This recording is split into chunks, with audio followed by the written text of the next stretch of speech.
عہد حاضر کا سب سے بڑا شرک عوامی حاکمیت کا تصور ہے. حاکم اللہ کے سوا کوئی نہیں. ان الحکم الا للہ.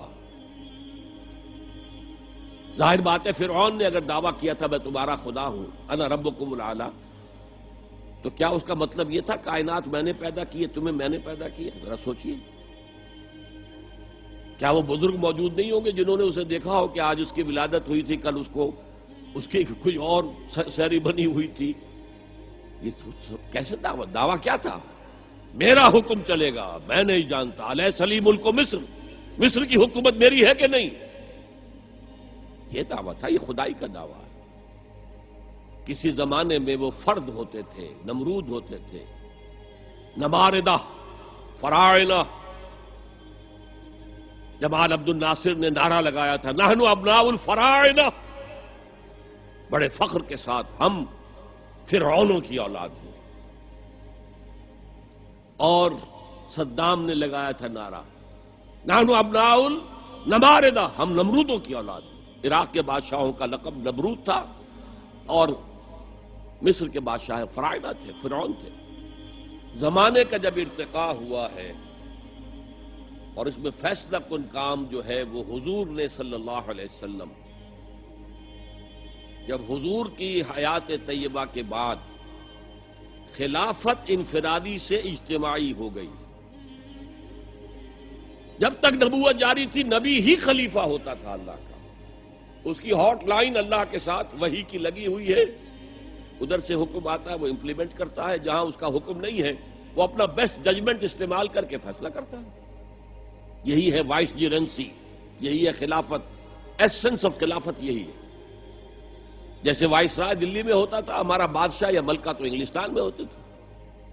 اب جو ہز میجسٹیز گورنمنٹ یا ہر میجسٹیز گورنمنٹ سے حکم آیا، وائس رائے اس میں کوئی تغیر و تبدل نہیں کر سکتا. He has to implement it as such. جہاں کوئی حکم نہیں ہے تو وہ مقام پر بیٹھا ہے، آن دی اسپاٹ ہے، حالات کو دیکھے اور جو مملکت اور کنگڈم کی مصلحت میں سب سے بہتر نظر آئے وہ فیصلہ کر لیں. لیکن حضور پر نبوت ختم تو خلافت کلیکٹو ہو گئی، خلافت المسلمین. اگرچہ شروع میں امیر المومنین کہا جاتا تھا، کچھ عرصے کے بعد خلیفت المسلمین یہ اصطلاح جو ہے وہ عام ہوئی.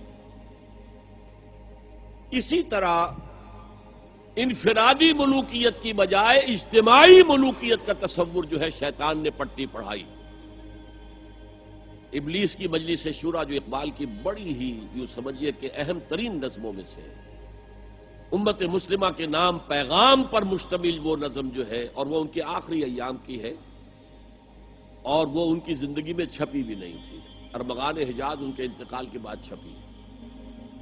ابلیس نے مجلس شورا بلائی. ایک مجلس شورا کے جو رکن نے کہا کہ دیکھو جمہوریت کا دور آ گیا ہے، اب ہماری ابلیسیت کو تو بڑا خطرہ ہے، ابلیسی نظام تو ختم ہو جائے گا. جمہوریت توڑ دی بندوں نے آقاؤں کے خیموں کی تناب. یہ تو عوام نے جو ہے اپنے آقا بیرنز اور لارڈز اور بادشاہوں کے خیموں کی تنابیں توڑ دی، گرا دیے خیمے. یہ تو انقلاب آ رہا ہے. میرے آقا وہ جہاں زیر و زبر ہونے کو ہے، جس جہاں کا ہے فقط تیری سیاست پر مدار. ابلیس کیا کہتا ہے بڑے ٹھنڈے انداز میں؟ ہم نے خود شاہی کو پہنایا ہے جمہوری لباس، جب ذرا آدم ہوا ہے خود شناس و خود نگر. آج آدمی میں ایک سیلف امپورٹنس پیدا ہو چکی ہے.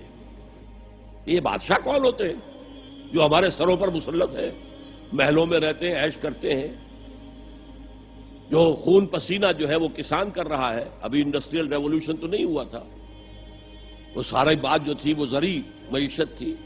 خون پسینہ وہ کرتا ہے، فصل میں سے لائنز شیئر آ کر بیرن اور لارڈ وہ لے گیا اور اس میں سے ایک حصہ اس نے بادشاہ کو پہنچایا، ایک اپنے پاس رکھا. ظالمانہ نظام ہے. تو ہم نے دیکھا کہ انسانوں میں کچھ شعور پیدا ہو گیا، خود شعوری. تو ہم نے ملوکیت کو ڈھال دیا نئے سانچے میں. ہم نے خود شاہی کو پہنایا ہے جمہوری لباس. وہ گندگی جو فرعون کے سر پر ٹنوں کے حساب سے رکھی ہوئی تھی، ہم نے کہا تولا تولا سب میں تقسیم کر دو، ایک ایک ووٹ سب کے ہاتھ میں دے دو. اور کہہ دو تم حاکم ہو. ہم نے خود شاہی کو پہنایا ہے جمہوری لباس، جب ذرا آدم ہوا ہے خود شناس و خود نگر. تو نے کیا دیکھا نہیں مغرب کا جمہوری نظام؟ چہرہ روشن اندروں چنگیز سے تاریک تر. It is the dictatorship of the capitalist, جسے جمہوریت کا نام دیا جا رہا ہے. کھیل ہے، تماشا ہے. تو آج کی دنیا کا سب سے بڑا شرک اسے کوئی جانتا ہی نہیں. وہ شرک فی العقیدہ ان کو معلوم ہے، اور اس کے اوپر فتوے بھی وہ لگا دیں گے. کوئی قبر کے سامنے کھڑے ہو کر کوئی دعا کر رہا ہے، کسی کو رکوع کر لیا، کسی نے سجدہ کر لیا، تو خیر ٹھیک ہے، وہ تو ایک شرک جلی ہو رہا ہے، وہ تو معلوم ہے، اس کی نفی ہو رہی ہے. لیکن یہ وہ تھے شرک جو پہلے تھے. آج کا شرک بالکل اور ہے. آج کا شرک دو میں گنوا دیتا ہوں آپ کو. ایک ہے عوامی حاکمیت کا تصور، ایک ہے مادہ پرستی کا تصور. مادے پر سارا توکل اور اعتماد ہے. اللہ پر کہاں توکل رہا، کہاں اعتماد رہا؟ میٹیریلزم یہ ایک مذہب ہے، یہ ایک فلسفہ ہے. بہرحال اطاعت کے ضمن میں شرک فی الاطاعت کیا ہے؟ انفرادی سطح پر نفس پرستی، نفس کو اپنا معبود بنا لینا. اجتماعی سطح پر عوام کی حاکمیت، بدترین شرک.